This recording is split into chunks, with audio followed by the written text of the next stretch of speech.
రాష్ట్రంలో తినే తిండే కాదు తాగే మంచినీళ్లు కూడా కల్తీ అవుతున్నాయి.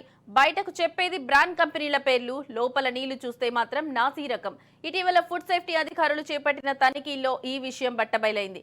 అల్లం వెల్లుల్లి పేస్ట్, వంట మసాలాలు, హోటళ్లలో చెడిపోయిన ఫుడ్ ఐటమ్స్ అయితే కుప్పలు తెప్పలుగా బయటపడుతున్నాయి.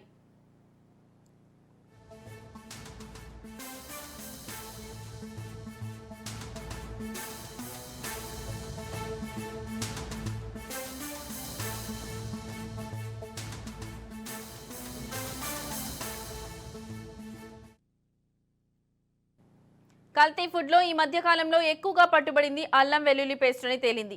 మసాలాలు, వంట నూనెలు, టీ పొడి, కారం, పాల పదార్థాలు ఎక్కువగా కల్తీ చేస్తున్నారు.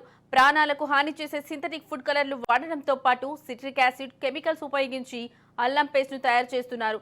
ఈ మేరకు ఫుడ్ సేఫ్టీ అధికారులు తాజాగా ప్రభుత్వానికి రిపోర్ట్ ఇచ్చారు. దీని ప్రకారం కాచిగూడ ఏరియాలో బ్రిస్లరీ, క్వెల్వి బ్రాండ్లతో మంచినీటి బాటిల్ను ఉత్పత్తి చేస్తున్న యూనిట్ ను అధికారులు తనిఖీ చేశారు.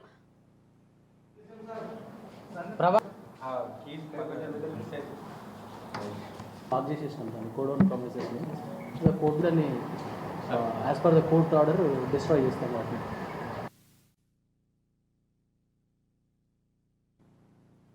అక్కడ ఉన్న నీటిని పరీక్షించగా టీడీఎస్ లెవెల్స్ చాలా తక్కువగా ఉన్నట్లు, నీళ్లు కూడా నాణ్యంగా లేవని గుర్తించారు. ఆ యూనిట్ తో పాటు అక్కడ నిల్వ ఉన్న 19,268 లీటర్ల బాటిళ్లను కూడా సీజ్ చేశారు. ఈ ఏడాది జనవరి నుంచి 3,115 శాంపిల్స్ ను సేకరించి ల్యాబ్స్ లో పరీక్షించారు. శాంపిల్స్ లో అత్యంత ప్రమాదకర కెమికల్స్ ఉన్నట్టు రిపోర్ట్లో పేర్కొన్నారు.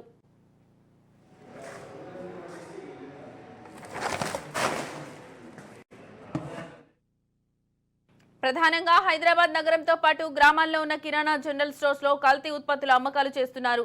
దీంతో కిరాణా షాప్ యజమానులను ప్రభుత్వం అలర్ట్ చేయడంతో పాటు అటు ప్రజల్లో అవగాహన కల్పించాల్సిన అవసరం ఉందని నిపుణులు అంటున్నారు. మార్కెట్లో విచ్చలవిడిగా అల్లం వెల్లుల్లి పేస్ట్,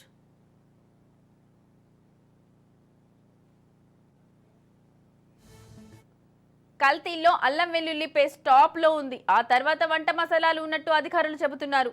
3 రోజుల కిందటే కాటేదాన్లో ఫుడ్ సేఫ్టీ అధికారుల తనిఖీల్లో ఏకంగా 1,400 కేజీల అల్లం పేస్ట్ ను గుర్తించారు. దీనిని సింథటిక్ ఫుడ్ కలర్స్ తో తయారు చేస్తున్నట్లు తేల్చారు. 100 గ్రాముల డబ్బాల దగ్గర నుంచి అర కిలో వరకు ప్యాక్ చేసి కిరాణా స్టోర్స్ కు వీటిని సరఫరా చేస్తున్నారు.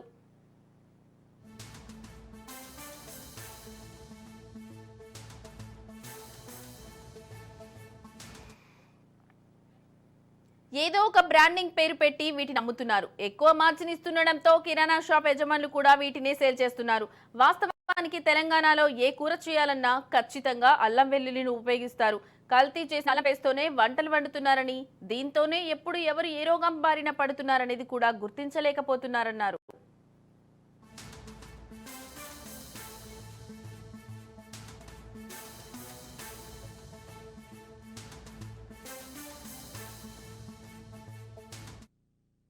వంట మసాలాలు కూడా పెద్ద ఎత్తున కల్తీ చేస్తున్నారు. చికెన్, మటన్, సాంబార్ ఇన్స్టాంట్ మసాలాలంటూ ప్యాకెట్ల రూపంలో తీసుకువస్తున్నారు. ఎలాంటి లైసెన్స్ లేకుండానే 10 లక్షల నాసీ రకం మసాలా ప్యాకెట్లు ప్రతి నెల రాష్ట్ర వ్యాప్తంగా సేల్ చేస్తున్నట్టు అధికారులు గుర్తించారు. ఒక చోట తనిఖీలు చేసి సీజ్ చేస్తే ఇంకో చోట తయారు చేస్తున్నారని, కొన్ని ముఠాలు రాష్ట్ర వ్యాప్తంగా నెట్వర్క్ ను పెట్టుకుని కల్తీ దందాను నడిపిస్తున్నట్టు అధికారులు పేర్కొంటున్నారు. పెరుగుతున్న ఫుడ్ పాయిజన్ కేసులు, WHO నివేదిక ప్రకారం కల్తీ కారణంగా ఇండియాలో ప్రతి ఏటా దాదాపు 10 కోట్ల మంది అనారోగ్యం బారిన పడుతున్నారు. ఇందులో 70,000 మంది ప్రాణాలు కోల్పోతున్నారు. నిత్యం ఆసుపత్రులకు వెళ్తున్న వారిలో 20% కల్తీ ఆహారం తిన్న బాధితులే ఉంటున్నారని అంచనా.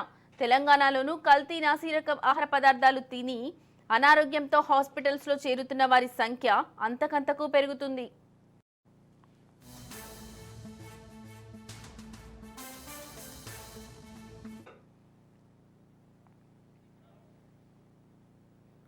బయట మార్కెట్లో కల్తీ ఉత్పత్తులను వంటల్లో వాడటం వల్లే ఇంట్లో తిన్న ఫుడ్ కూడా పాయిజన్ అయి ఆసుపత్రుల పాలవుతున్నారని అధికారులు స్పష్టం చేస్తున్నారు. ఫుడ్ క్వాలిటీ చెకింగ్, ఇతరత్రా వంటి అంశాల్లో ఆహార భద్రతా ప్రమాణాల ప్రాధికార సంస్థ FSSA తెలంగాణకు 35.75 మార్కులే ఇచ్చింది.